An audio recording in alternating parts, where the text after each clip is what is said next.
And I'm super impressed with the list of clients that you've amassed, kind of the empire that you've built in this crypto YouTube space. Yeah. I mean, these are the biggest names in crypto YouTube. So how did you land the whales, the BitBoy Crypto? That's the whale of all whales in the space. Yeah. Why do they trust you?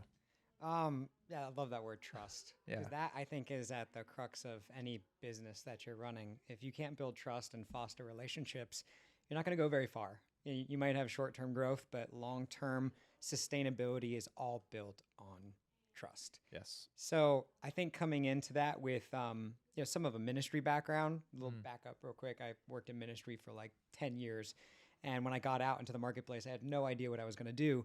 But there were some founding principles that I was raised with in my 20s and adolescent years that I think gave me a heads up, or maybe like I don't know, I probably like 2 or 3 steps ahead of people. I didn't have the network yet, but I had certain guiding characteristics that I felt were important to me, Yes. that I carried into my business, not knowing what it was yet, that actually led me to where I am today. So building the trust with these guys was not easy, and it took years.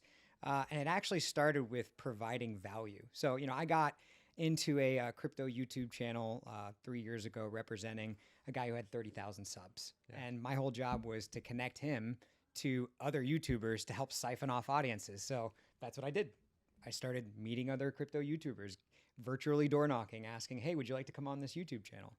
And as that started happening and we started landing interviews, we saw the subscriber count grow. And then they said, great, Greg, now we want you to monetize it. I had no idea what that meant. Right. What do you mean monetize it? We want to find brand aligned sponsors and affiliates to come on and actually put money into this channel. So, okay. So I'm looking for crypto oriented brands. Like, yeah, crypto oriented brands. I didn't even know what that was. Right. I barely knew what crypto was at this point. So I started researching crypto oriented brands, and I started learning that these brands were really eager to get in front of a specific demographic like this, like the YouTuber had, because there are no commercials really outside of the ones we see for like the Super Bowl for crypto. There's no educational channels for crypto. YouTube is it. Yes. So I realized that I'm working at the ABC of crypto, right? And so now I start meeting these big brand name companies who are so willing to just pay for these promotions.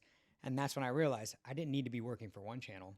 I needed to be working for all of them. Yeah, and that business stacks up on one another after every single deal, because now you have a relationship with a company that wants to get their word out there. And by the way, I also have this product, and this product, the products being the influencers, the YouTubers that you represent, where we can get your company exposure. That was the question, actually. So when I originally was reaching out to them about this one channel, they're like, what other channels do you have? I was like, I don't have any other channels. They were like, oh, well, let us know if you do. I was like, oh my gosh. Gotta go find some channels. I gotta go find some channels. Exactly. So it was, the networking prior that gave me the idea, okay, I can still reach out to these people and see if they need representation. And as I started reaching out, they were kind of more or less like, yeah, we've heard this pitch before. Right. But I think this is a principle in business that I think a lot of young people need to realize that they don't practice now. And I'm not trying to speak as the wise sage. I'm only 33. But I've seen too many people walk through the front door of a business and go, hey, if you pay me X amount of dollars, guess what?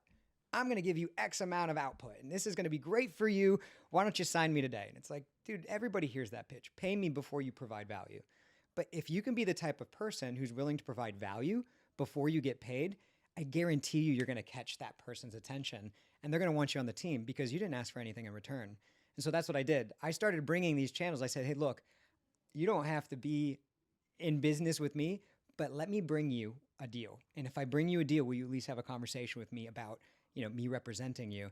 And so that's exactly what I did. Is I started going to the big hitters and I said, look, I've got companies that I've been connected to. I've been doing a lot of research and I want to bring them to your doorstep. Will you give me a shot? They said, if you bring us a deal, yeah. So that's exactly what I did. I worked for months trying to get these deals underway. And when I finally completed them, I had, arms wide open invitation to come in and represent these brands. And I've been doing that for a couple of years now. And it's turned out to be a really cool thing. I'm enjoying it.